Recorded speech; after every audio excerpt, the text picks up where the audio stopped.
नमस्कार, मैं हूं संजय शर्मा। आप देख रहे हैं 4 PM यूपी।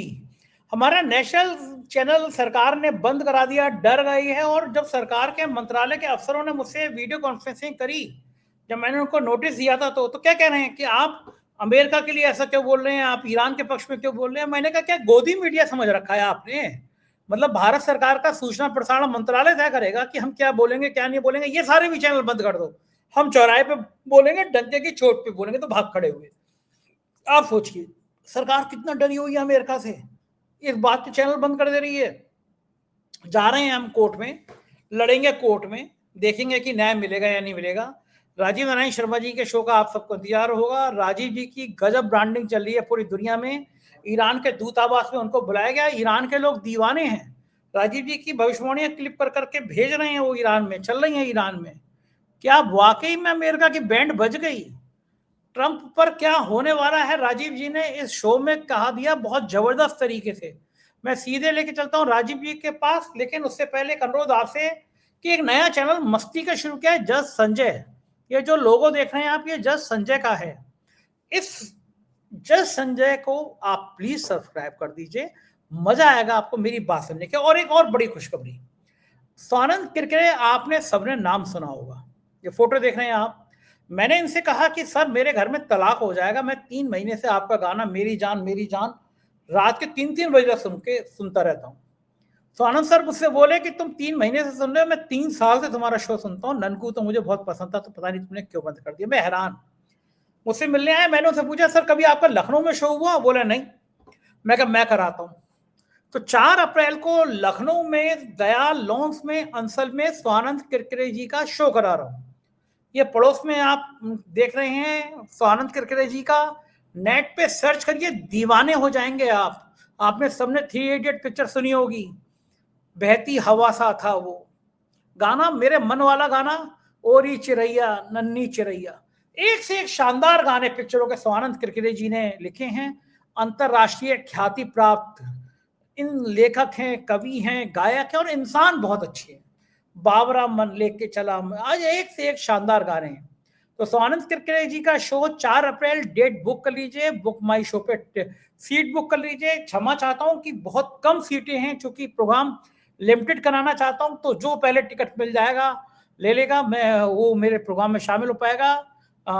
जगह की कमी है, इसलिए मैं क्षमा चाह रहा हूं कि बहुत सारे लोग शायद ना आ पाए प्रोग्राम में, लेकिन स्वानंद किरकिरे जी की आवाज लखनऊ वाले सुनेंगे, ये मेरे लिए बड़ा गौरव की बात है। चलता हूं राजीव जी के पास। शानदार बातचीत है और मुझको उम्मीद है कि आपको हर बार की तरह उनकी भविष्यवाणियां अच्छी लगेंगी। मैं पहले भी कह चुका हूं, ज्योतिष में रुचि हो तो देखिए प्रोग्राम, ना हो तो बिल्कुल मत देखिए। चलते हैं राजीव जी के पास।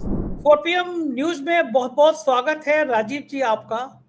और आपका हृदय से आभार इसलिए कि आपने मुझसे कहा कि मुझे ब्लॉगिंग का चैनल शुरू करना चाहिए एक, और आपके कहने के अनुसार मैंने ये जज संजय, जिसका लोगो देख रहे हैं दर्शक, ये बनाया और इतना ज्यादा लोकप्रिय होने लगा। ये लोग मुझे फोन करके कहने लगे कि यार ये ब्लॉगिंग करते थे मस्ती हो रही प्रिया के संग, ये बड़ी अच्छी लग रही है। तो मैंने हंसी हंसी में, चूंकि चैनल नेशनल बंद करा रखा था सरकार ने, तो बस जज संजय ब्लॉगिंग का बनाया और ये इतना कामयाब हो गया कि मुझे उम्मीद नहीं थी। तो बहुत बहुत शुक्रिया। दूसरी बात, मुझे तो आपसे जलन होने लगी है कि क्या आपकी ब्रांडिंग चल रही है। ईरान की कॉन्सुलेट ने आपको, ईरान के दूतावास ने आपको बुलाया, उनके सांस्कृतिक पोस्ट ने बुलाया आपको, और ईरान के इतने इंटेलेक्चुअल लोग, उनके ऑफिशियल लोग आपसे बात किए। आपकी भविष्यवाणियों को इंग्लिश में ट्रांसलेट करा करा के ईरान में वायरल हो रही हैं आपकी भविष्यवाणियां। पूरी जी दुनिया में कहाँ का जलवा बिखेरेगा। ऑस्ट्रेलिया में आपको लोग बुला के ले जाते हैं, दुबई में आपको बुला के ले जाते हैं, अमेरिका से मेरी पीछे पड़े हुए हैं। मैंने कहा भैया युद्ध खत्म करो कि नहीं, राजीव जी को लेके आ जाइए, शो कराएं आपका। आपकी वजह से गेहूं के संग बसूरों को पानी लग जाता है ना। आपके चक्कर में लोग मुझे भी पहचानने लगे, मेरी भी थोड़ी औकात बढ़ रही है। तो राजीव जी जी कैसा लगता है इस तरह जब ईरान के लोगों ने आपको बुलाया, ईरान एम्बेसी में आप गए, क्या क्या बातों से ये जरा बताइए दर्शकों को। और आपकी इतनी ब्रांडिंग ईरान में हुई कैसे? उन लोगों ने कैसे बुलाया आपको? क्या जानते थे वो आपको? 4 PM को जानते थे? क्या कहानी क्या है? हाँ, देखिए संजय जी, बहुत अच्छी बात। और सबसे बड़ी बात यह है कि मेरी बेटियों ने भी मुझे सराहा कि पापा वेल डन जॉब। क्योंकि देखिए आप मानवता के लिए कुछ अगर हम कंट्रीब्यूट कर सकते हैं, मेरे पास नॉलेज है, ज्ञान है, वही मैं कर सकता हूं। तो यहाँ फर्स्ट ऑफ ऑल आपने जैसे कहा कैसे मैं वहां तक पहुंचा, तो आपके 4 PM का प्रोग्राम बहुत सारे लोग पूरी दुनिया भर में सुनते हैं। तो हमारे एक दिल्ली के बहुत बड़े बल्कि देश के नामी-गामी पत्रकार हैं विनोद अग्निहोत्री जी। वो कुछ वीडियोज़ एक बहुत मशहूर व्यक्तित्व हुआ है, मैं उनको भी प्रणाम करता हूँ, श्री प पंडित एन.के. शर्मा जी को। वो क्या नाम है, नरसिम्हा राव जी की सरकार में बहुत महत्वपूर्ण पद पर थे। उनके काफ़ी नज़दीक थे और उनका इंदिरा गांधी के परिवार में भी बहुत नज़दीकी उनका रिश्ता रहा। उनके फ़ादर भी, और जैसा उन्होंने पंडित जी ने मुझे बताया कि उनके फ़ादर भी नामी-गिरामी एस्ट्रोलॉजर रहे हैं।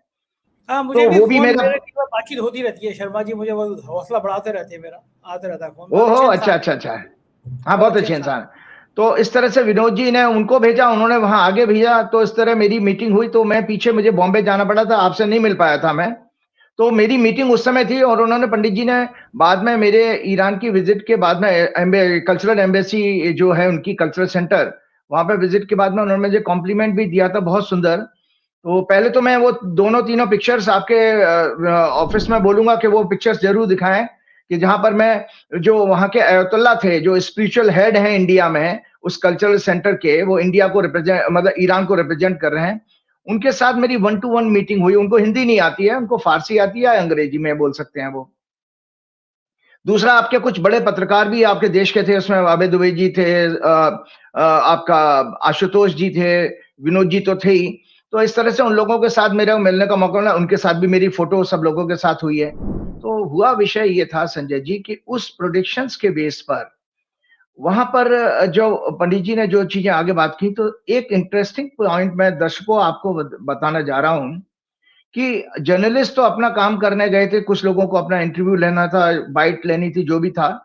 लेकिन बीच में जब वो कुछ टाइम के लिए अयतुल्ला जी उठ कर के गए हैं संजय जी, उस समय उन्होंने मेरा हाथ पकड़ कर के ये कहा कि आपको रुकना है, मुझे आपके साथ बैठना है। तो मैं हैरान रह गया, मैंने कहा कि बाप रे! मेरा इतना इतना रिस्पेक्ट, इतना कि किसी देश का कल्चरल हेड मुझे ये कह रहा है कि आप रुकिए, मुझे आपसे स्पेशल बात करनी है। तो मुझे वहाँ रुकना पड़ा। तो मैं था और पंडित जी थे, बाकी बहुत सारे स्कॉलर्स, इतने पढ़े-लिखे लोगों को बीच में मैंने देखा, तो मैं हैरान रह गया, मैंने कि कितने इंटेलेक्चुअल्स हैं ये लोग, और ज़्यादातर लोग उसमें फिलॉसफी के ग्रेजुएट्स हैं और या प्रोफ़ेसर्स हैं। बहुत सारी बातें हमारी कल्चर की बात की, आपको दर्शकों को जानकारी के लिए बता दूं, हमें आयतुल्ला जी ने बताया था कि ईरान का असली नाम आर्यन था। आर्यन से बिगड़ के बोलते बोलते ईरान बन गया है। तो उन्होंने कहा कि हमारी सभ्यता जो है, हमारी सिविलाइजेशन मोर देन 7,000 ईयर पुरानी है संजय जी। संजय जी, इस्लाम बना 700वीं शताब्दी में। दर्शक सुन लें, क्रिश्चियनिटी को 2,500 साल हो गए हैं और 200-300 साल पहले ज्यूज आए थे, यहूदी आए थे।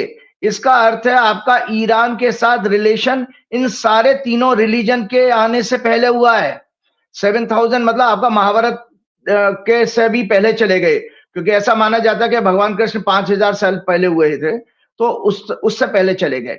तो जब हम लोगों को आधा घंटा वेट करना पड़ा, फिर वो आए और संजय जी लगभग 35 मिनट मेरे साथ उन्होंने बैठे हैं। तो उनके साथ बहुत सारे वहाँ संजय जी उस कल्चरल सेंटर में जो फ़ारसी के ट्रांसलेटर भी बैठे थे, इंग्लिश के ट्रांसलेटर भी बैठे थे, तो उन्होंने मेरे से सब क्वेश्चन पूछा।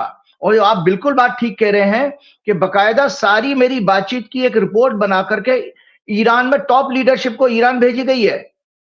ये एक अपने आप में मुझे बाद में पंडित जी ने कंफर्म किया कि आचार्य जी, आपके सारे डायलॉग, सारी बातें एक रिपोर्ट के फॉर्म में ईरान भेजी गई हैं। तो मैंने ये सोचा कि क्या हनुमान जी ने मुझे किसी मैसेंजर के रूप में ईरान में भेजा था? आप देखिए, पूर्व काल में आपको बताऊं संजय जी, जो चाणक्य था, चाणक्य ने भी चंद्रगुप्त को इसी तरह मोटिवेट किया था। आज मेरा रोल दर्शकों, ये भगवान हनुमान जी ने इस तरह बना दिया कि आज जो दुनिया की सबसे बड़ी जियोपॉलिटिकल घटना है, ईरान इजराइल अमेरिका वार, उसमें भगवान हनुमान जी ने मुझे भी एक हिस्सा बना दिया छोटा सा, कि मैं उस देश को कुछ उसके बारे में, उसकी कुंडली देख करके, उसकी हॉरोस्कोप देख करके कुछ बातें बता रहा हूं, उनको आगे की चीजों के गाइड कर पा रहा हूं। तो ये मेरे लिए बहुत बड़ी सुखद है। यही पहले राजगुरु का काम होता था संजय जी, पहले राजगुरु का ये काम होता। तो मैं सिलसिलेवार बताता हूं दर्शकों। सबसे पहले उनको मैंने ईरान की हॉरोस्कोप दिखाई, और ईरान की हॉरोस्कोप दिखाते हुए मैंने उनको विशेषता बताई, उनको अयतुल्ला जी को, कि ईरान जो है इस युद्ध में क्यों जीतेगा। उन्होंने मेरे से पूछा कि आपने ये भविष्यवाणी क्यों की, प्लस आपके चैनल की सारी भविष्यवाणियां मैंने उन्हें सुनाई हैं। जो छोटी वाली जो स्मॉल वीडियोस बनी है, मैं दोबारा आज कहूंगा आपके ऑफिस में कि वो लगाएं, सुनाएं कि जो मैंने उनको सुनाई है। एक तो उन्होंने बड़े खुश होकर के वहां के लोगों ने बताया कि आचार्य जी ने लगभग 9 महीने पहले 29 जून के प्रोग्राम में 4 PM पे ये कहा था कि ईरान के बड़े धार्मिक नेता की हत्या हो जाएगी। हमारे जो वर्तमान के इनके शासक हैं, जब ये इसमें सत्ता में आए हैं खोमेनी जी, तो उन्होंने उस समय कहा था कि दुनिया में दो शैतान हैं, एक बड़ा शैतान अमेरिका है और छोटा शैतान जो है इजराइल है। और अब मैं ईरान की ये बात तो बताता हूं, ईरान ये रहा, ईरान को क्यों नुकसान होगा, कौन जीतेगा कौन हारेगा वार में, हमेशा मैंने आप लोगों को, ये ईरान की हॉरोस्कोप है। तो अतः ईरान एस्ट्रोलॉजिकली एक धर्म, मॉरल और इथिक्स पर चलने वाला देश है, क्योंकि इनकी कर्क लगन की कुंडली में इनका दया, करुणा, संविधान, न्याय के भाव का स्वामी बृहस्पति लग्न में उच्च का है। इन्हें military as well as economically भारी नुकसान होने का संभावना है, इस इनकी जो अभी तक हुई है। मून चार्ट के अनुसार इनका 4-10 एक्सिस अत्यंत पीड़ित है और इनका 10वें घर का लॉर्ड मंगल भी ट्रांजिट में अफ्लिक्टेड है, अतः इनके टॉप लीडर्स को जान का भी खतरा है। इसी तरह यूएस के जन्म हॉरोस्कोप में राहु की महादशा चली और वो 12वें भाव में प्लेस है। ट्रांजिट में ये राहु इनके वार के हाउस 7th हाउस में प्रवेश कर चुका है अमेरिका की 29 मई को। कुंभ राशि 7वां घर बनती है, सिंह लग्न की कुंडली है अमेरिका की। लग्न में मंगल केतु के साथ अंगारक योग बना है, तो अमेरिका की कुंडली में भी अंगारक योग बना हुआ लग्न में।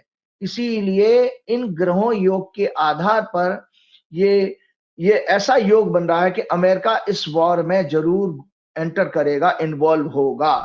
तो ये बोले 9 महीने पहले वो बता रहे हैं। फिर उसके बाद जब ईरान ये वॉर शुरू होता तो आचार्य जी ने कहा इस वॉर में ईरान जीतेगा, इजराइल तबाह हो जाएगा और अमेरिका का भी आर्थिक और मिलिट्री का बहुत नुकसान होगा। सुन लीजिए दर्शकों, दोबारा रिपीट कर रहा हूं। assassination of top leadership of Israel, destruction of extensive damage to the Israel। तो इस युद्ध में बर्बाद कौन होगा? इजराइल। इस युद्ध में जीतेगा कौन? ईरान। सुन लीजिए, इस युद्ध में अमेरिका और को क्या मिलेगा? डोनाल्ड ट्रंप को मिलेगा अपमान, डिसग्रेस, और इनको इंटरनेशनल कोर्ट में इनके ऊपर वॉर क्रिमिनल का केस चलेगा। तो सबसे पहले संजय जी, मैंने हॉरोस्कोप को दिखाया तो मैंने बकायदा दर्शकों को बता देता हूं कि कोई तुक्का नहीं है, क्योंकि जब एक कंट्री के रिलीजियस हेड यहां पर लोकल इंडिया में वो आपकी बातों को ले रहे हैं तो आपको गंभीरता से और सच बोलना पड़ेगा। क्योंकि आप देखिए यहाँ पर संजय जी, मैं राजीव नारायण शर्मा नहीं थे इसमें, यहाँ पर वैदिक ज्योतिष को मैं रिप्रेजेंट कर रहा था, जो हमारे वेदों का अंग है। आप अपने देश को, अपने सनातन धर्म को मैं रिप्रेजेंट कर रहा था संजय जी। कितनी बड़ी मेरे ऊपर जिम्मेदारी थी कि मेरी हल्की की हुई बात, मेरी कमजोर बात मेरे धर्म शास्त्र को, मेरे सनातन धर्म को बदनाम करा सकती है। वो सब जिम्मेदारियां भी थी, लेकिन हनुमान जी ने सब जगह मेरी रक्षा की। तो मैंने कहा कि जिस दिन वॉर हुआ था, दर्शकों को बता देता हूं, ये देखो संजय जी, मैंने आपके प्रोग्राम में दिखाई थी, ये जिस समय वॉर किया है, सबसे पहले अटैक किया ईरान ने, ईरान के ऊपर किया गया, इजराइल ने, अमेरिका ने। वो उस दिन थी 28 फरवरी 2026 और ये तेहरान के ऊपर ये कुंडली बनी है। तेहरान में लगभग 6 बजे का टाइम था सुबह का। खामनेई जी 9 बजे के आसपास मारे गए हैं, लेकिन ये संजय जी ये कुंडली बनाई थी। तो इस कुंडली के आधार पर मैंने उनको बताया कि जब ये वॉर शुरू हुआ है तो चंद्रमा उस दिन, क्योंकि ईरान की हॉरोस्कोप का आज मुझे ज्योतिष बतानी है, और क्योंकि वो चीजें बतानी है जिसको कि एक देश के लीडरशिप को भेजा गया है। तो संजय जी, मून का ईरान का जो हॉरोस्कोप है वो कर्क लगन का है, और कर्क लगन का लॉर्ड चंद्रमा होता। उस दिन चंद्रमा कर्क लगन में ही था। इसका अर्थ यह ईरान का, इस देश का कुछ नहीं बिगड़ने वाला, एक संकेत ये आया। दूसरा, हम जब ये देखते हैं हॉरोस्कोप में कि वो ग्रह आपकी जन्म की कुंडली में कैसी अवस्था बना के रखा हुआ है, तो जन्म की कुंडली में चंद्रमा इनका जो है लग्नेश उच्च का है, तो इसलिए वहां से भी एक मजबूती मुझे दिखाई दे रही थी। इसके अलावा ईरान की हॉरोस्कोप की विशेषता एक और भी है कि इनका 9वें घर का लॉर्ड, 9th हाउस होता मॉरलिटी का, एथिक्स का, न्याय का, डिप्लोमेसी का और प्रजा डेमोक्रेसी का, और साथ में धर्म रिलीजन का भी वो एक्सॉल्टेड है, उच्च का है, इनके लगन में बैठा है ईरान के। तो इसलिए इस देश का तो कुछ नहीं बिगड़ने वाला। तो मैंने बकायदा उनके रिलीजियस हेड को बताया कि आज ही नहीं, विश्व में कोई भी देश आने वाले लाखों वर्षों तक ईरान की सभ्यता को, ईरान की कल्चर को, ईरान की आवाम को, ईरान के देश को कभी खत्म नहीं कर पाएगी, क्योंकि हॉरोस्कोप इतनी मजबूत है। जो 1 अप्रैल 1979 को इस्लामिक रिपब्लिक ऑफ ईरान बना था तेहरान के ऊपर, और ये लगभग दोपहर के 3 बजे की हॉरोस्कोप है। साथ में इनका मंगल जो है और सूर्य इनके भाग्य स्थान में बैठा है, और सूर्य इनका सेकंड लॉर्ड भी है और मंगल इनका 5वें घर का लॉर्ड है। तो बहुत सुंदर कॉम्बिनेशन बनता है त्रिकोण का। एक भाग्यशाली एक योग और भी है इनकी दीर्घायु के लिए, कि कर्म भाव का स्वामी और 5वें घर का स्वामी भी 9वें घर में बैठा है। तो संजय जी, एक और बात मैंने उन लोगों को बताई है कि 2 अप्रैल को ये मंगल राशि बदल के मीन राशि में शनि के साथ ईरान की कुंडली के भाग्य स्थान में पहुंचेगा। तो दर्शकों, मैं भविष्य की मतलब फ्यूचर की भविष्य प्रेडिक्शन उन लोगों को देकर के आया हूं कि ईरान 2 अप्रैल से पूरे वॉर को अपने टर्म्स पर डिक्टेट करेगा। पूरा मिडिल ईस्ट उसका चरणों में गिरेगा। मतलब पूरा मिडिल ईस्ट त्राहिमाम करके ईरान की सुप्रीमेसी को, उसकी लीडरशिप को एक्सेप्ट करेगा। और इजराइल की भयंकर बर्बादी इसलिए होगी कि इजराइल की हॉरोस्कोप भी मैं दिखाता हूं। ये इजराइल की हॉरोस्कोप कन्या लगन की है, और कन्या लगन की हॉरोस्कोप में ये 7वें घर में, 7वां घर वॉर का होता है, और वैदिक ज्योतिष में मारक स्थान भी होता है।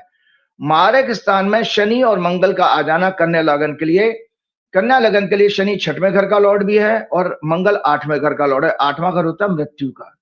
एक्सटेंसिव डैमेज होगा, इतना डैमेज होगा संजय जी कि ईरान का नक्शे से, इजराइल का नक्शे से गायब हो जाना, मतलब बेइंतहा जो है इनकी तबाही इनके यहाँ होने वाली है कि इजराइल नाम की चीज जो है डेमोग्राफी में एक इतनी कमजोर हो जाएगी कि आने वाले सैकड़ों वर्षों तक इजराइल उठ नहीं पाएगा। ये 2 अप्रैल से बाद मैं भविष्यवाणी वहां देकर के आया उन लोगों को। और तीसरी बात, मैंने उनको एक और बहुत अच्छी बातें बताई। बाकायदा वो पंडित जी इसलिए खुश हुए थे कि मैंने वहां पर रामायण की बात की है, मैंने वहां पर रामायण की चर्चा की और बताया उनको, क्योंकि मैं अपने धर्म को रिप्रेजेंट करा, ये है रामायण। संजय जी, मैंने बताया उन लोगों को, क्योंकि वो तो फारसी में समझ रहे थे, तो ट्रांसलेशन सुन रहे थे। मैंने बताया कि ये धर्म युद्ध ईरान लड़ रहा है। तो दर्शकों, आप ही के प्रोग्राम में मैंने दिखाया था, तो मैं दोबारा से धर्म युद्ध बता दूं, सो दैट ये बातें लिंक हो जाएंगी। मैंने वहां उन लोगों को बताया कि ईरान धर्म युद्ध क्यों लड़ रहा है, तो मुझे बताना पड़ा कि रामायण में भगवान राम ने विभीषण को, जब विभीषण गीता में धर्म युद्ध और अधर्म युद्ध की व्याख्या की है, तो उसको मैंने वहां आयतुल्लाह जी को सुनाया। मैंने कहा कि धर्म युद्ध वो होता है जो धर्म की स्थापना के लिए, अधर्म के नाश के लिए, सज्जनों की रक्षा के लिए, न्याय की पुनर्स्थापना के लिए होता है, और अपनी आत्मरक्षा के लिए होता है। और अधर्म का युद्ध क्या कहा गया है भगवान राम ने विभीषण को, क्या है उत्तरकांड मतलब युद्ध कांड में उन्होंने कहा कि इसका उद्देश्य जो है अधर्म के युद्ध का सेल्फिश होता है, लैंड पर कब्जा करना, वेल्थ, पावर, रिवेंज, प्लंडर, लूट के लिए या विस्तार के लिए, एक्सपेंशन के लिए। और इसमें कोई स्ट्रिक्ट ऑब्लिगेशन नहीं होता रूल्स का, जैसे कि आप इस युद्ध में देख रहे हैं कि कहां ईरान के साथ ऑलमोस्ट, मुझे ये भी जानकारी मिली दर्शकों उस कल्चरल सेंटर में, कि बिल्कुल एडवांस स्टेज में क्या नाम है ईरान और अमेरिका का समझौता हो रहा था, और उसके बाद ये पीठ में छुरा भौंका गया है। तो अधर्म के युद्ध में किसी कायदे कानून का पालन नहीं होता, there is no strict obligation to follow rules, और इन्होंने ईरान पर हमला कर दिया।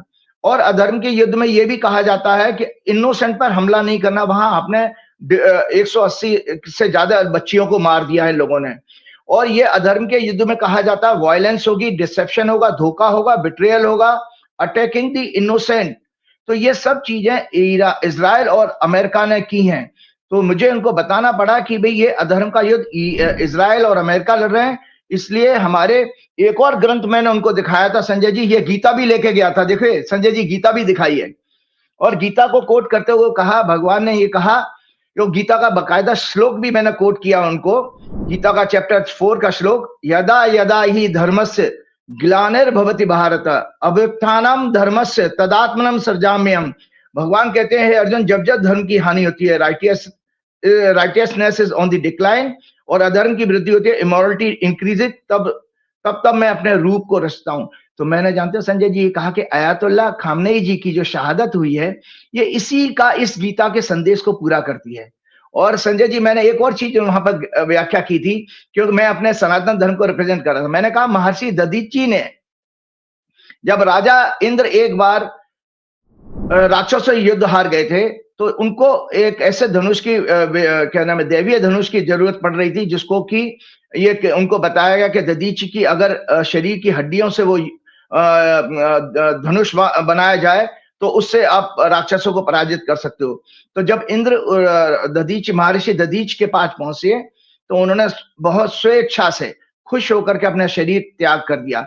तो यही चीज अयतुल्ला खामनेई जी के साथ हुआ कि उन्होंने खुशी-खुशी मुझे वहां पर जाकर के ये बहुत बड़ी जानकारी मिली, मेरी आंखों में आंसू आ गए कि किस तरह से उनको कहा गया था 1 घंटे पहले ही, उनको ईरान के लोगों को सूचना मिल चुकी थी कि ये अटैक होने वाला है। तो खामनेई जी को जब सूचना दी गई कि आप सेफ प्लेस पे चले जाएं, ये मैं किसी यूट्यूब की या फर्जी वीडियो की बातें नहीं कर रहा हूं, मैं उस कल्चरल सेंटर में उन लोगों की डायरेक्ट बातें, क्योंकि जो अभी जो एक बहुत बड़े इनके एनएसए की जो डेथ हुई है, वो उस समय डायलॉग में थे उनके साथ, खामनेई जी के साथ में। तो वो उनकी बातों को ही इन्होंने लोगों ने कोट किया था। तो उन्होंने साफ मना किया कि नहीं, मेरी आवाम अगर सुरक्षित नहीं है तो मेरा सुरक्षा के लिए किसी बंकर में जाना उचित नहीं है। इस तरह करके उन्होंने स्वेच्छा से अपना शरीर उसी तरह त्यागा जैसे महर्षि दधीची ने। और इसका परिणाम ये मिला, मैंने इन लोगों को बताया कि भाई देखिए, ये जो आप पुण्य देख रहे हैं कि जो 6 महीने पहले पूरा ईरान में उथल-पुथल मची पड़ी थी, आपस में मतभेद थे, सडनली आप देखें इसका पुण्य के रूप में उनके जो एक दिव्य आत्मा ने जब अपना शरीर अपने देश, अपनी जनता की खातिर उसकी शहादत दी, उसका बलिदान दिया, सैक्रिफाइस दिया, उसका पुण्य था कि आज सारा ईरान एक है। नॉट ओनली ईरान एक है, पूरी दुनिया की सिंपैथी ईरान के साथ है। नाटो देशों ने अमेरिका और इजराइल को सपोर्ट करने से मना कर दिया, और भी दूसरे देशों को, जहां अभी तो मैं पढ़ रहा था कि श्रीलंका ने भी अमेरिका को मना कर दिया उनके बेस को यूज करने के लिए। तो ये सब चीजें मैं वहां बता करके आया। और एक और क्वेश्चन उन्होंने मेरे से पूछा था संजय जी कि आपको इस युद्ध को खात्मा कब देखते हैं, खत्म होने की संभावना कब देखते हैं? तो मैंने कहा देखिए, इसमें एक मेरे पास एक कैलकुलेशन ये है कि जब ये युद्ध शुरू हुआ था 28 फरवरी को सुबह 6 बजे तेहरान के ऊपर जो मेरी कुंडली बनी, वो कुंडली थी कुंभ लगन की कुंडली। और उस कुंडली में के अनुसार मैं एक संकेत देख सकता हूं, क्योंकि ये हर एक की कुंडली, ईरान, अमेरिका और इजराइल तीनों की कुंडली को कंबाइंड स्टडी करके ही बताया जा सकता है। तो इसमें मैंने अपनी एक कैलकुलेशन उनको बताई है कि इस युद्ध की रुकने की संभावना 15 अप्रैल से पहले मुझे मेरी गणना में दिखाई नहीं दे रही है दर्शकों। इसलिए क्योंकि इस जो 28 फरवरी 2026 को हॉरोस्कोप जो मैंने आपको दिखाई है, 7th हाउस से मंडेन एस्ट्रोलॉजी के अनुसार वॉर देखा जाता है। तो जब तक 7th हाउस अभी भी पीड़ित है और आगे भी पीड़ित रहेगा, राहु केतु के बीच में है। पहली बात तो मंगल इस एक्सेस को छोड़ेगा 2 अप्रैल को।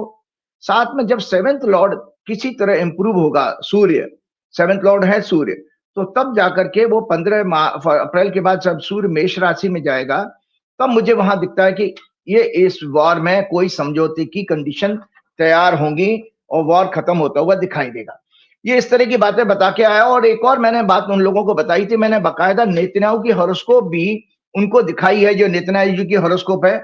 और मैंने वहां सभी पत्रकार बंधुओं को भी ये बताया और उन लोगों को भी बताया कि मेरी कैलकुलेशन में नेतन्याहू जी की जो एंड है उनका दुखद हो अंत दिखाई दे रहा है। बाकी तो जितनी भी अभी वीडियो आ रहे हैं वो सब फर्जी हैं। वो जब इक्लिप्स पड़ा था 3 मार्च को, 3 मार्च से 9 मार्च तक चंद्रमा पीड़ित था सिंह राशि में और कन्या राशि में। 2.25 दिन एक राशि में रहता, तो 5-6 दिन का वो गैप मुझे अच्छा नहीं दिख रहा था, उनके लिए बहुत अशुभ दिखाई दे रहा था। इस तरह से करके मेरी ये यात्रा रही। और बाद में ये सारी मुझे फीडबैक मिली जिसकी आप चर्चा कर रहे थे संजय जी, कि वहां पर उस रिपोर्ट को वहां पर भेजा गया। मैंने एक बात और वहां पर जोड़ी है संजय जी, इसी विभीषण और राम के संवाद की। मैंने कहा ईरान के जो अयतुल्ला खामनेई जी हैं, वो हमारे जो भगवान राम ने युद्ध भूमि में जो योद्धा होता है ना, उसके कुछ क्वालिटीज बताई गई कि रणवीर होना चाहिए, दानवीर होना चाहिए, दयावीर होना चाहिए, विद्यावीर होना चाहिए, त्यागवीर होना चाहिए, धर्मवीर होना चाहिए, पिछले प्रोग्राम में मैंने शेयर किया। तो रणवीर किसको कहते हैं? जो युद्ध भूमि में वीर है, अर्थात युद्ध क्षेत्र को छोड़कर नहीं भागता। तो आपको पता है वो युद्ध क्षेत्र को छोड़ के नहीं भागे, उन्होंने खुशी खुशी अपने घर में शहादत दी है। इसके विपरीत आप डोनाल्ड ट्रंप का रवैया देख लीजिए और नेतन्याहू का देख लीजिएगा, सब भागे भागे बंकर में छिपे घूम रहे हैं। इवन हमारे विश्वगुरु का भी देख लीजिए अपने देश में। अच्छा भला हमारी आर्मी ने रणवीर का काम किया था, देखो हमारी आर्मी ने रणवीर का काम किया था ऑपरेशन सिंदूर में, लेकिन हमारे विश्वगुरु अमेरिका के दबाव में रण छोड़ के भाग गए, सीज फायर मान लिया। सीज फायर का मतलब हो रहा है रण क्षेत्र से भाग जाना। तो हमारे जो नेताजी हैं वो तो वैसे भी रणवीर तो है नहीं, दूर दूर तक वो किसी तरह से भी अपनी जान बचा के भाग लिए और अभी तक डरे पड़े हैं। संजय जी, जो अभी एनएससी की डेथ हुई है प्लस खामने जी की डेथ, हमारे विश्वगुरु ने तो एक बार भी शोक संवेदना नहीं दी है। उन्होंने जब देखिए ईरान की एम्बेसी में भी जो भेजा वो मुस्लिम नेता भेजा था उन्होंने, कोई रामपुर के एक नेता है, क्या नाम है आपका उनका रामपुर के नेता का? नकवी है क्या? अब्बास कुछ है, मुख्तार अब्बास नकवी। मुख्तार अब्बास नकवी, हाँ, मुख्तार अब्बास नकवी जी को भेजा था, लेकिन कोई देखिए हिंदू मंत्री बीजेपी का नहीं गया है।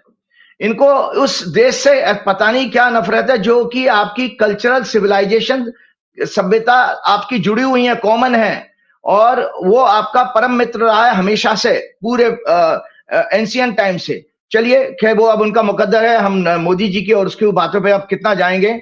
ये इस तरह की मेरी वार्ता हुई तो मेरी जीवन में एक संजय जी, जो मेरी 20 22 साल की मेरी ज्योतिष की और धर्म शास्त्रों की जो मेरे शिक्षा का जो पीरियड है ना संजय जी, ये मेरी सबसे बड़ी सुखद मेरी अचीवमेंट है, जो मैं ईरान के कल्चर सेंटर में गया। मेरे जीवन की सबसे बड़ी अचीवमेंट जो मैं देखता था, देखिए मेरा देश का प्रधानमंत्री, मेरे देश के बड़े ब्यूरोक्रेट्स मेरा तो उपयोग कर नहीं रहे हैं, मैं तो देश की जनता को जगाने का काम कर रहा हूं। लेकिन किसी दूसरे देश में जिसके ऊपर वो बिल्कुल पांडवों की तरह से है, बाकी तो ये सब कौरव है, इजराइल, अमेरिका और नाटो देश सब, लेकिन फिर भी वो उसने जैसा धुआं काटा है, जो उसने भूस भर दिया है संजय जी आपके क्षेत्र की भाषा में, वो आप लोगों के सामने निरंतर रोज न्यूज आ रही है कि उन्होंने F-35 उड़ा दिया, फलाना उड़ा दिया, ठिकाना कर दिया, और फिर तो डीओ गार्सिया तक उसकी जो है इंडिया के पास तक उसकी मिसाइल पहुंच गई जो 4000 किलोमीटर दूर है। तो आप देखते जाइए, मेरी दर्शकों याद रखो 25 मार्च एक डेट ईरान के लिए बहुत ही जो है भाग्यशाली टाइम शुरू हो रहा है। 25 मार्च से फिर 2 अप्रैल से ईरान का झंडा परचम लहराएगा पूरी दुनिया में। ईरान बेसिकली मुस्लिम समाज की लीडरशिप को टेक ओवर करेगा और पूरा विश्व का मुस्लिम समाज, पूरे देश के खाड़ी देश ईरान की छत्र छाया में आएंगे। ऐसी सारी बातें मैं उनके कल्चरल सेंटर में उनके रिलीजियस हेड को बोल करके आया हूं। अब संजय जी एक चीज और बताता हूं, आप लोग मेरे से एक चीज पूछना चाहूंगा राजीव जी, किसी ने सोचा नहीं था कि ईरान इतनी बहादुरी के साथ लड़ेगा। ना जाने कितने जहाज अमेरिका के गिरा दिए। वो बहाना, चचा ट्रम्प बहाना दे रहे हैं कि भाई वो गलती से कुवैत ने गिरा दिया, हादसा था, लेकिन हकीकत ये ईरान एक एक करके टारगेट करके अमेरिका के जहाज गिरा रहा है। अमेरिका में तेल का रेट बढ़ गया। अब ट्रम्प युद्ध से पीछे हट रहे हैं क्योंकि उनको पता है कि उनका सिंहासन खतरे में आ जाएगा। अमेरिकन गुस्से में है कि अमेरिका का पूरा आर्थिक साम्राज्य चौपट हो रहा है। हमारा चैनल बंद कर दिया गया, नेशनल चैनल, और कल मंत्रालय की मीटिंग थी, जो साहब अफसर बैठे सामने वीडियो कॉन्फ्रेंसिंग में, उनको समस्या ये थी, मुझसे पूछा था आपने अमेरिका के लिए ऐसा क्यों कह दिया, आप ईरान की तरफदारी क्यों कर रहे हैं। इस आधार पे मैंने उनको हड़काया वीडियो कॉन्फ्रेंसिंग में। मैंने कहा मैं ये रिकॉर्ड कर रहा हूं और ये बात मैं वायरल करूंगा कि भारत सरकार किसी पत्रकार को इसलिए उसका चैनल बंद कर रही है कि साहब हमने ईरान के पक्ष में बात क्यों कर दी, अमेरिका के खिलाफ बात क्यों कर दी। यानी गोदी मीडिया समझ रहे थे वो 4PM चैनल को कि हम जो तुमको हो पसंद वही बात करेंगे। मैंने उनको हड़काया, मैं कहा मैं रिकॉर्ड कर रहा हूँ, वायरल करूंगा, भाग खड़े हुए हो। यानी आप सोचिए कि हमारी भारत सरकार इस बात से डर रही है कि हम अमेरिका के खिलाफ क्यों बोल रहे हैं, ईरान के पक्ष में क्यों बोल रहे हैं। यह न्याय युद्ध है। अमेरिका जिस तरह अपनी गुंडागर्दी से, जिस तानाशाही से ये काम कर रहा है, दूसरा वो राक्षस अमेरिका का राष्ट्रपति, इतने खराब शब्द में इसलिए इस्तेमाल कर रहा हूं, 8-9 साल के बच्ची के शरीर को नोचने वाला इंसान, उस इंसान के बारे में हम अच्छी बात करें। जवान क्यों नहीं कट जाएगी हमारी कि जो 9 साल की बच्चियों का शरीर नोचे। हमारे यहाँ बच्ची देवी होती हैं 9 साल की, तो जरा इस राक्षस के बारे में बताइए कि इस राक्षस का अंत कब है, क्योंकि ये मानवता का कलंक है। ना जाने कितने बेगुनाहों की हत्या कर चुका है। ईरान में 150-200 बच्चियों के स्कूल पे जो आदमी हत्या करके मार दे, छोटी छोटी बच्चियों का यौन शोषण करे, उसके बारे में कोई क्या बोल सकता है? जरा ट्रम्प का भविष्य बताइए क्या है? हाँ, बहुत अच्छी बात आपने ये कही। देखिए, बहुत आपने मेरे एक ऐसे पॉइंट को टच किया है जो मैं आज बताने वाला हूं। देखिए, मैं आज सुप्रीम कोर्ट को भी, अपने देश के सुप्रीम कोर्ट को, जजेस को, जुडिशरी है, उसको किसी नागरिक की भांति नहीं, एक आचार्य के फॉर्म में, एक आचार्य के रूप में एक सलाह देना चाहता हूं। मेरे मन की पीड़ा है, मैं शेयर करना चाहता हूं। अक्सर मैं अखबारों में पढ़ता हूं संजय जी कि जो है सुप्रीम कोर्ट कहता बार बार फ्रीडम ऑफ स्पीच और एक्सप्रेशन डेमोक्रेसी में जनता का फंडामेंटल राइट तो है, पर लेकिन वो एक टिप्पणी कर देता है कि एब्सोल्यूट नहीं है। भाई, ये क्या मतलब है एब्सोल्यूट का?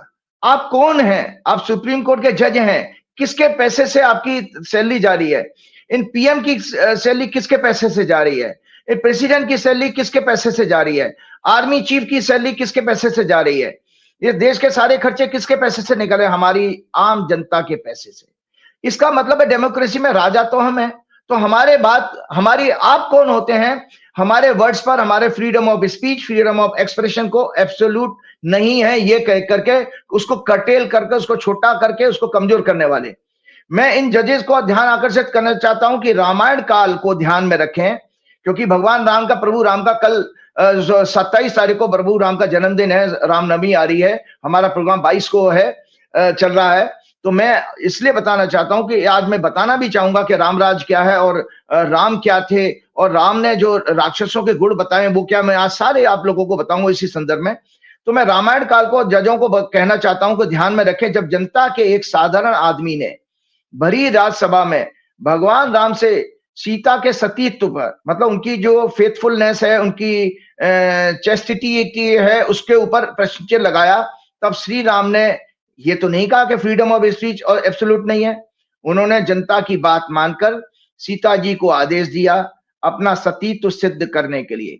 यही बात इन जजेस को ध्यान रखनी चाहिए कि जनता के टैक्स के पैसे से आपकी तनख्वाहें, आपके घर के चूल्हे जल रहे हैं, तो आप इस मालिक जनता के एब्सोल्यूट अधिकारों को क्यों कमजोर कर रहे हो? उस पर आपको कोई प्रश्न चिन्ह। इसीलिए वो आपको जो ब्यूरोक्रेट, आपका जॉइंट सेक्रेटरी पूछ रहा था, उसको, वो कौन होता है, उसके पास क्या ताकत है कि वो मीडिया के लोगों को, जर्नलिस्ट को ये कहेगा कि तुम फलाने देश के लिए नहीं बोल सकते, फलाने देश के लिए। ये हमारा कर्तव्य है, मीडिया जर्नलिस्ट का कर्तव्य है सूचना का और अपनी जनता के सामने सच लाने का, और जनता को, और राजा क्या गलत कर रहा है उस चीज की जानकारी देने का। उसको कोई हक नहीं है। इसके लिए तो बकायदा इन लोगों को लीगल केस फाइल करना चाहिए, इनको डिमोरलाइज करने के लिए। इनकी, इन ब्यूरोक्रेट्स की हिम्मत कैसे होती है? इन पॉलिटिशियन की इतनी हिम्मत कैसे होती है? जुडिशरी में बैठे लोग हैं, वो भी अपनी ड्यूटीज को क्यों भूल जाते हैं कि भाई हम मालिक हैं, हम जनता मालिक हैं, आप हमारे सब नौकर हैं, ये मान के चलिए आप। तो अब मैं बताता हूं, रामायण में जो भगवान राम ने जो राक्षसों के गुण बताए, जो अमेरिका की आप बात करें, चाहे वो अमेरिका हो चाहे इजराइल हो, भगवान राम कहते हैं भरत को बात करते हुए, ये सदैव निंदा करने वाले, झूठ असत्य का आचरण करने वाले, पाखंड का प्रचार प्रसार करने वाले, कपटी, दूसरों से ईर्ष्या करने वाले, उन्हें नीचा दिखाकर लोगों को की धन संपत्ति लूटने वाले, उन पर कब्जा करने वाले, काम क्रोध मोहग्रस्त, लालची, अहंकारी, घमंड, कठोर, निर्दयी, कुटिल, हिंसा और समाज में भ्रम फैलाकर समाज को बांटने वाले विचारों और आचरणों से युक्त होते हैं। इनकी मानसिकता में मिथ्याचार, मिथ्या भाषण, दुराचार, छल कपट, अपराध, दूसरों को दुख देना होता है। और आपने बात बिल्कुल ठीक कही है। आप देखिए, नवरात्रे चल रहे हैं, छोटी बच्ची, हमारे कन्या जो है 6 वर्ष से 12 वर्ष की मानी जाती हैं, उन कन्याओं को, देवी स्वरूप कन्याओं का शरीर नोचने वाले ये डोनाल्ड ट्रंप, जेफरी एप्स्टीन वो एक जूस था, सब कुछ मोसाद की गाइडेंस में हो रहा था, मतलब नेतन्याहू की गाइडेंस में हो रहा था। और हमारा नरेंद्र मोदी का मंत्रिमंडल, जो हरदीप पुरी वगैरह, वो सब उसमें शामिल है। और दुखद बात यह है कि एक जुडिशरी ने एक जजमेंट दिया है, संजय जी आपको जानकारी है, दिल्ली हाईकोर्ट ने, मैं उस हाईकोर्ट के जजमेंट को भी प्रश्न चिन्ह लगाता हूं कि उस जज को भी चिंतन करना चाहिए। हरदीप पुरी की बेटी से रिलेटेड सभी पोस्ट सोशल मीडिया से हटाने का ऑर्डर पास किया है उस हाईकोर्ट जज ने। भाई कौन होते हो आप वो क्या, बजाय सरकार को आदेश देने के कि इस पर जांच कराई जाए, पब्लिक को ये प्रश्न, जैसे सीता जी के ऊपर एक धोबी ने प्रश्न लगाया था, ऐसे ही हम भी कह रहे हैं कि हरदीपुरी की बेटी ने जो अगर पैसे खाए हैं तो उसके ऊपर जांच होनी चाहिए कि जज ऑर्डर पास कर रहा है कि नहीं, वो पोस्ट सोशल मीडिया से हटा दी जाए। ये सिद्ध करता है कि जुडिशरी में कितनी स्पाइन बची है, वो कितना देशभक्त है। डेमोक्रेसी, डिप्लोमेसी, देश की अवस्था, देश की जनता की समस्याओं, विदेश में देश की बिगड़ती छवि आदि की कितनी चिंता करता है जुडिशरी, कितना गंभीर है ये जुडिशरी को, उसमें चिंतन करना चाहिए। तो जहां तक अब आप ट्रंप की बात की, तो मैंने आपको बताया था संजय जी पिछले प्रोग्राम में, 22 मार्च आज का ही दिन है, दर्शक नोट कर लें। ट्रंप की सूक्ष्म दशा केतु की शुरू हो रही है और ट्रंप के लिए जुपिटर में जो वीनस और केतु की जो दशा आ रही है, ये ट्रंप के लिए भी किसी तरह का खतरे का समय आ रहा है। और ट्रंप के लिए जो मंगल, जो अभी 2 तारीख को, 2 अप्रैल को मंगल, वो अमेरिका की और डोनाल्ड ट्रंप की 8वें घर में शनि मंगल की युति होगी। संजय जी, अगर आपको ये समाचार मिले कि ट्रंप के ऊपर कोई हिंसक हमला हुआ है, तो वह 45 दिन का छोटा मोटा पीरियड नहीं है। और इसमें बिल्कुल, इसमें मोसाद की और ज्यूज की एक कॉन्स्पिरेसी भी आ रही है, क्योंकि इसी तरह कैनेडी की हत्या की गई थी। कैनेडी की हत्या भी ज्यूज लॉबी ने करी थी। और डोनाल्ड ट्रंप को, चूंकि अब इजराइल तो हार रहा है, बुरी तरह बर्बाद हो रहा है, अमेरिका को भड़काने के लिए ये जो डोनाल्ड ट्रंप की हॉरोस्कोप है, प्लस अमेरिका की राहु की महादशा चल रही है, अमेरिका की 8वां घर में भी पीड़ा है, आज ये शनि मंगल इकट्ठे हो रहे हैं जो किसी तरह के बड़े नेता की हत्या का समाचार दे रहे हैं, बड़े नेता पर वायलेंस अटैक का समाचार दे रहे हैं। तो ये डोनाल्ड ट्रंप के लिए भी 22 तारीख से, आज से अत्यंत अशुभ समय है। इससे ज्यादा मैं कुछ नहीं कहूंगा, क्योंकि डोनाल्ड ट्रंप को भी अपनी जीवन रक्षा के लिए प्रार्थना करनी चाहिए। उन्होंने वैसे पादरी बुला करके उसमें करा तो था, उन्होंने व्हाइट हाउस में कुछ ड्रामा किया था। तो ये आपका प्रश्न का जवाब हो गया कि डोनाल्ड ट्रंप का लिए भी अच्छा समय नहीं है। नेतन्याहू तो निपट गए हैं, वो अब जितने मर्जी छुपाना चाहे छुपाते रहे बाकी उनके लोग। अब मैं संजय जी एक चीज और बताना चाहता हूँ। अक्सर बहुत सारे लोग ये कहते हैं, एस्ट्रोलॉजर्स पर क्या नाम है, एस्ट्रोलॉजी पे कमेंट भी करते हैं, उनकी उसकी सत्यता के ऊपर भी। खैर, वो अलग अलग ज्योतिषी होंगे जो नहीं ठीक से होमवर्क करते हैं, या पढ़े लिखे नहीं है, या इनकी रिसर्च कमजोर है। आज मैं आपको 2083 संवत्सर 19 मार्च को शुरू हुआ है, उसकी भविष्यवाणी संक्षिप्त में करूंगा, लेकिन 2082 की आप ही के प्रोग्राम में संजय जी 16 मार्च 2025 को हमने प्रोग्राम किया था। 29 मार्च 2025 को संवत्सर पिछला 2082 शुरू हुआ था। तो जितनी भवी, मेरे एक पत्रकार मित्र ने कहा कि भाई साहब, आप जब ये प्रोग्राम रिकॉर्ड करें नेक्स्ट, तो उसमें अपनी सारी भविष्यवाणी को सीरियल वाइज लिख करके बताना। आज दर्शकों वो राइट अप आपके सामने शेयर करना चाहूंगा, क्योंकि जिससे कि आपको पता लगे कि एक ज्योतिषी देश में या दुनिया में एकमात्र ऐसा है कि जिसने जो बात कही है वो साल भर में सारी 100% पूरी हुई है।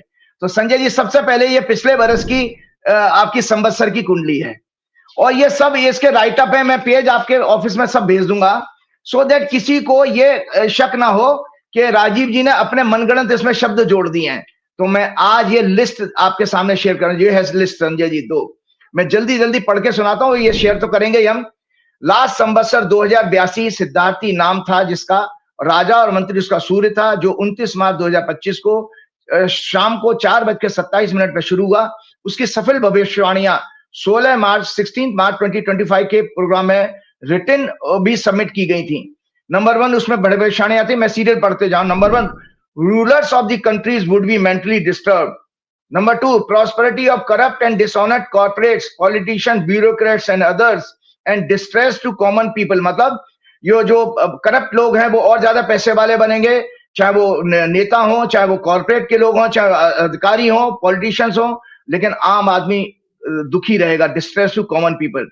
Economy and GDP of all the countries में सफर। विश्व में जबरदस्त आर्थिक मंदी का योग है, सब आप देख रहे हैं। Egoistic, oppressive leaders may fight each other and may go about destroying each other in war। और वॉर कौन सा? Military, civil as well as trade war. There sex and corruption scandals में बी एक्सपोज। सब कुछ हो गया है, war भी जगह जगह आप देख ही रहे हैं कि ईगोइस्ट लीडर एक दूसरे को मारने में लगे पड़े हैं।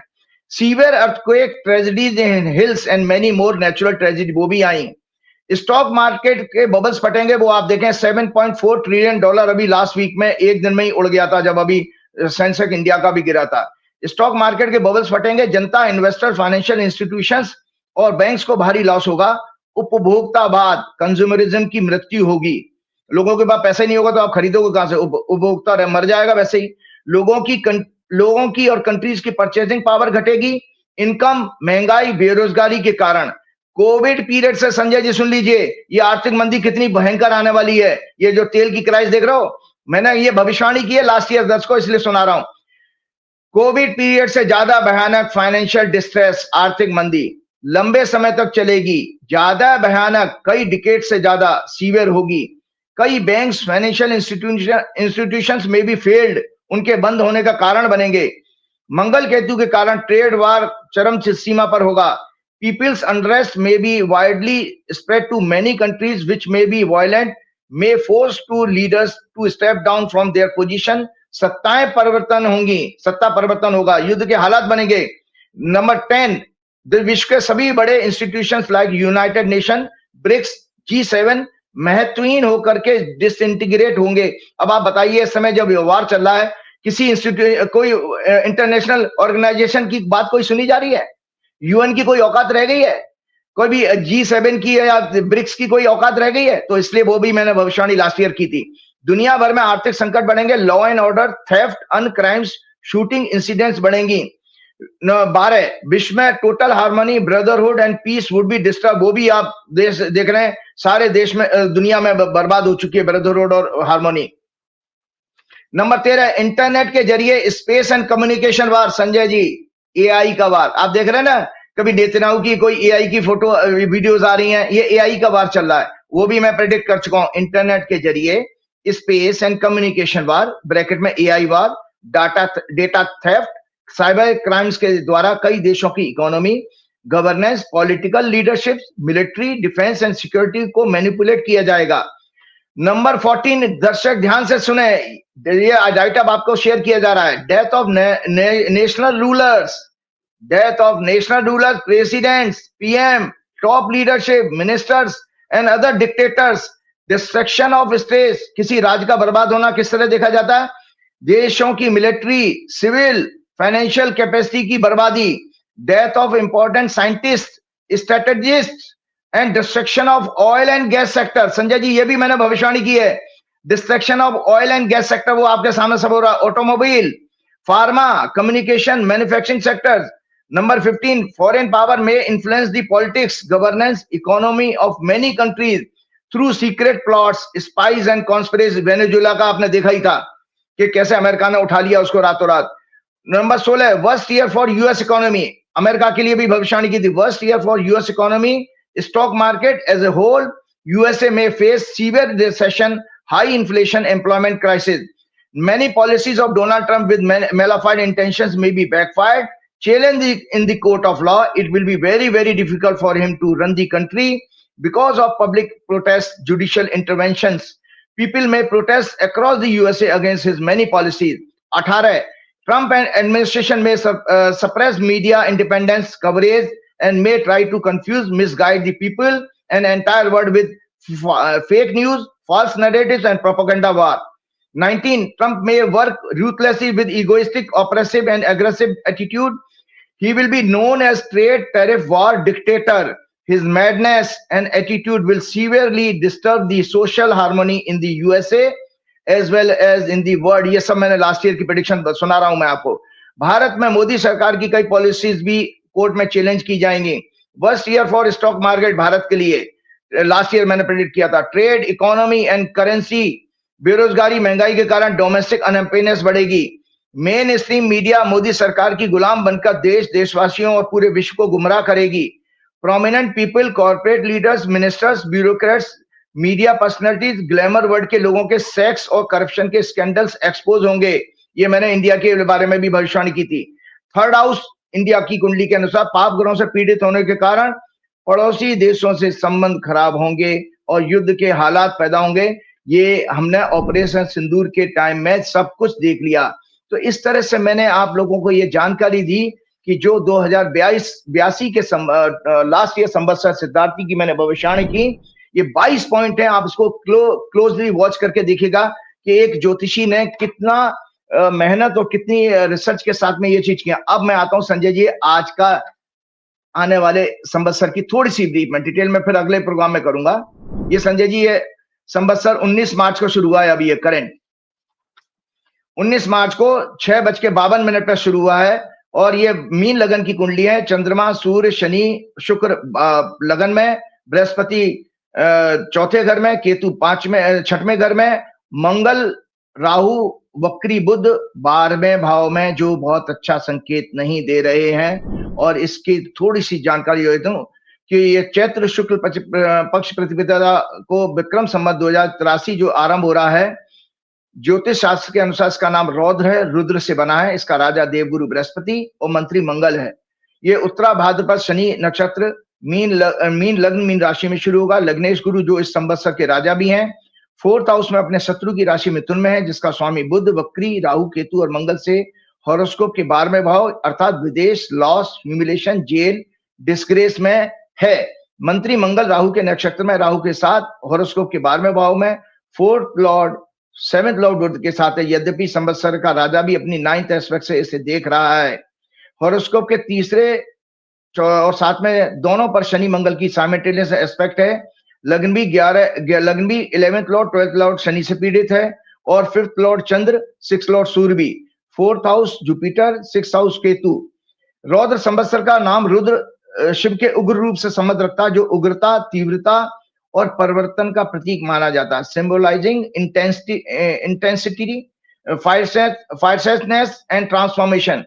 इस संवत्सर और worst year for United Nation, ये मैं आपको बता देता हूं, this will be the worst year for United Nation America, United Nation USA and all important institution of world like IMF, ये मतलब वर्ल्ड की संस्थाएं, world bank, environment, youth, education, health sectors, uncertain weather, earthquake and other natural disasters, political instability, conflicts, unrest, protests by the people against the rulers and administration across the world. Social tensions may increase, loss of territory, borders of many countries. Sanjay ji सबसे बड़ी चौंकानी बात है, there may be a major political power shift and some of the ancient civilization like Iran, India, China may transform the entire geopolitics of the world. USA, Israel may be the biggest loser and may be worst sufferer. और detail में मैं अगले programme में जरूर करूंगा, लेकिन आज मैं इसकी एक जो है संक्षिप्त भविष्यवाणी करता हूं, फिर आगे बढ़ूंगा। इंडिया, बीजेपी और अमेरिका की डिटेल प्रोडिक्शन में अगले प्रोग्राम में जरूर करूंगा। कुंडली के नाना प्रकार के विवादों के भाव 6th हाउस, स्वामी सूर्य, सरकार जो PM का भी सिग्निफिकेटर होता है। 5th लॉर्ड चंद्रमा के साथ 8th हाउस, 8th लॉर्ड शुक्र सिग्निफाई करता है सेक्स, फीमेल रिलेटेड क्राइम्स।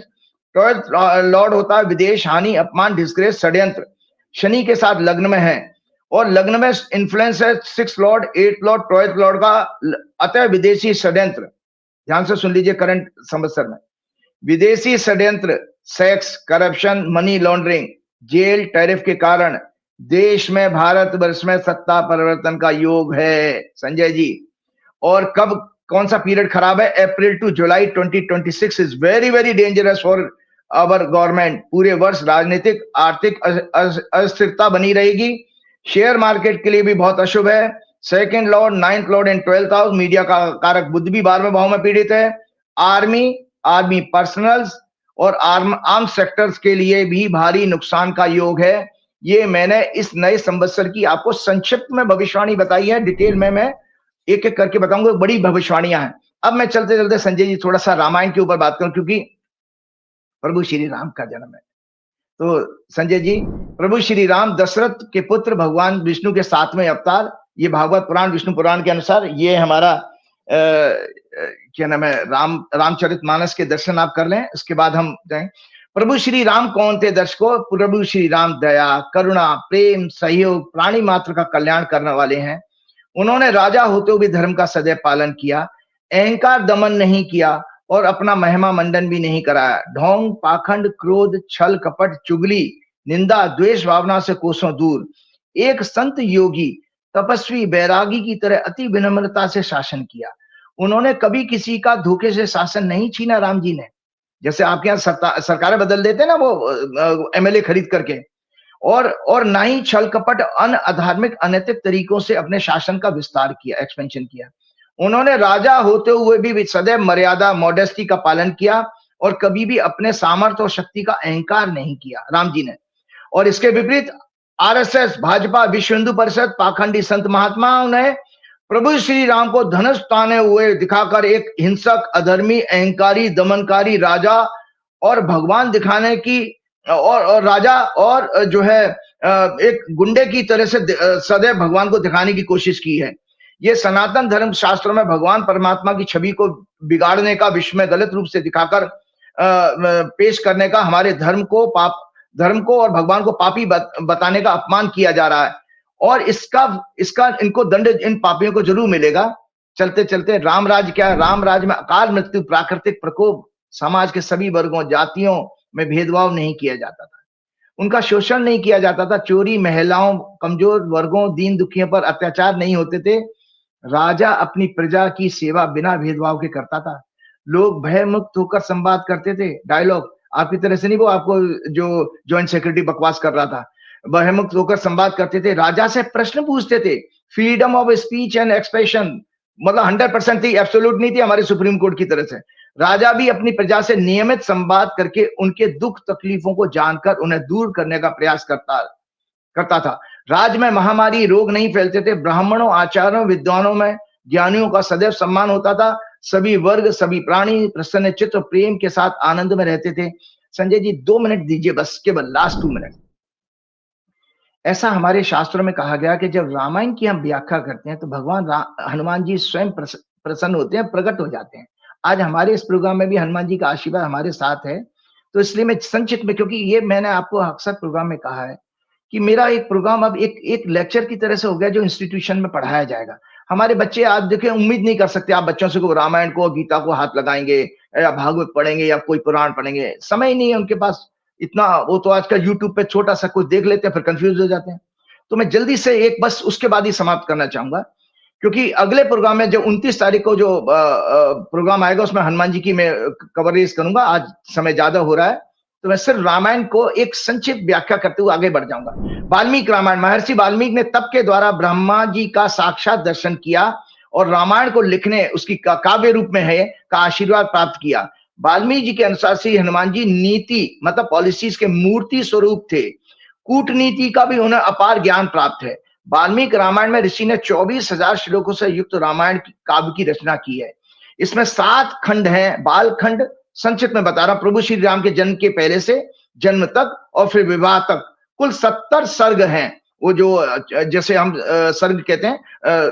और अयोध्या कांड नंबर 2, भारद्वाज ऋषि के आश्रम में जाना, श्री राम के राज्याभिषेक की तैयारी, केकई का वरदान, श्री राम को वनवास, कुल 119 सर्ग हैं ये रामायण में।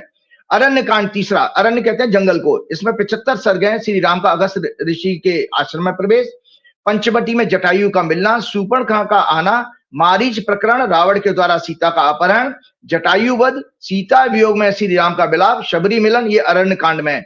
किष्किंधा कांड, यहाँ पर हनुमान जी के साथ परिचय होता है सबसे पहले राम जी का, किष्किंधा कांड में। चौथा कांड है, मतलब खांड है, ये जो चैप्टर जैसे कहते हैं। इसमें 67 सर्ग हैं। सुग्रीव का श्री हनुमान जी को राम जी के पास भेजना, हनुमान जी द्वारा अपना परिचय देना, श्री राम सुग्रीव की मैत्री, बालीवध, श्री राम का अपनी अंगूठी देकर लंका भेजना हनुमान जी को, जामवंत द्वारा हनुमान जी को उनकी अपार शक्ति और उद्देश्य की कथा सुनाकर उनको मोटिवेट करना।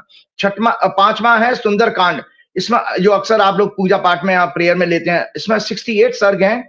श्री हनुमान जी के द्वारा समुद्र लांघना, सुरसा सिंह का वध, लंका में प्रवेश, अशोक वाटिका में सीता जी को मिलना, रावण के 5 सेनापतियों उनके पुत्र अक्ष कुमार का वध, इंद्रजीत श्री हनुमान जी का युद्ध, मेघनाथ द्वारा उन्हें दिव्यास्त्र में बांधकर रावण के दरबार में उपस्थित करना, रावण का उनके ज्ञान, कूटनीति, राजनीति की समझ से अत्यंत प्रभावित होना, रावण तक प्रभावित हो गया था।